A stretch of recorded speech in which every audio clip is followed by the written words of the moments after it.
Korea Selatan rupanya saat ini tengah berupaya untuk mempertahankan pengaruhnya di sektor maritim di Indonesia, terutama setelah sempat berada di puncak kejayaannya melalui proyek kapal selam Nagapasa Class. Kapal selam ini dibangun oleh Daewoo Shipbuilding and Marine Engineering dengan transfer teknologi yang melibatkan PT PAL. Namun, berbagai persoalan teknis dan hasil akhir proyek tersebut membuat Indonesia beralih ke kapal selam kelas Scorpène buatan Prancis. Melihat kebutuhan Indonesia yang masih memprioritaskan kapal selam, Hanwha Defense sebagai pengganti DSME saat ini muncul dengan tawaran terbaru mereka, KSS-3. Kapal selam ini merupakan platform canggih yang dilengkapi teknologi Air Independent Propulsion serta Vertical Launch System untuk peluncuran rudal jelajah. Dengan panjang 89,3 meter, KSS-3 menawarkan keunggulan operasional untuk misi maritim di perairan dalam. Harga yang ditawarkan sekitar 13,5 triliun rupiah yang dinilai lebih kompetitif dibandingkan Scorpène yang berharga 17 triliun rupiah.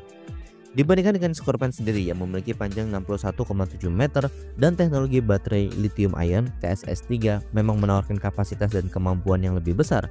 Keunggulan lainnya adalah kemampuan VLS pada KSS-3 yang memberikan fleksibilitas dalam meluncurkan rudal jarak jauh. Meski harganya lebih murah, tawaran ini harus dipertimbangkan dengan matang mengingat kerjasama sebelumnya dengan Korea Selatan, khususnya pada proyek Nagapasa meninggalkan kesan yang cukup negatif. Hanwha Defense juga membuka peluang transfer teknologi yang melibatkan PT PAL mirip dengan skema Nagapasa sebelumnya. Ini tentu bisa menjadi nilai tambah karena dapat meningkatkan kemampuan industri pertahanan lokal. Keterlibatan PT PAL sendiri dalam proyek kapal selam KSS-3 akan memperkuat kapasitas nasional dalam memproduksi kapal selam canggih di masa depan. Namun, Indonesia juga harus belajar dari pengalaman masa lalu untuk memastikan transfer teknologi ini berjalan dengan optimal dan tidak hanya sebatas formalitas belaka. Korea Selatan sendiri memanfaatkan momen ini untuk memperkuat hubungan diplomatik dan strategi dengan Indonesia. Selain kapal selam, mereka juga sebenarnya telah menjalin kerjasama di berbagai sektor pertahanan seperti pesawat tempur KF-21.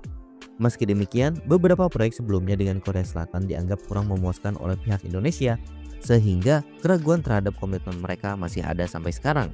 Indonesia sendiri perlu memastikan bahwa tawaran KSS-3 disertai jaminan kualitas, waktu penyelesaian, serta keberlanjutan hubungan industri pertahanan kedua negara untuk jangka panjang. Jika berhasil, proyek kapal selam KSS-3 tidak hanya akan memperkuat kemampuan tempur TNI Angkatan Laut, tetapi juga bisa mengembalikan kepercayaan Indonesia terhadap industri pertahanan Korea Selatan. Namun, langkah ini tentu memerlukan pertimbangan mendalam terutama terkait rekam jejak Korea Selatan di proyek-proyek sebelumnya yang melibatkan Indonesia juga. Nah, bagaimana menurut kalian mengenai tawaran dari Korea ini? Sampaikan komentar kalian di bawah.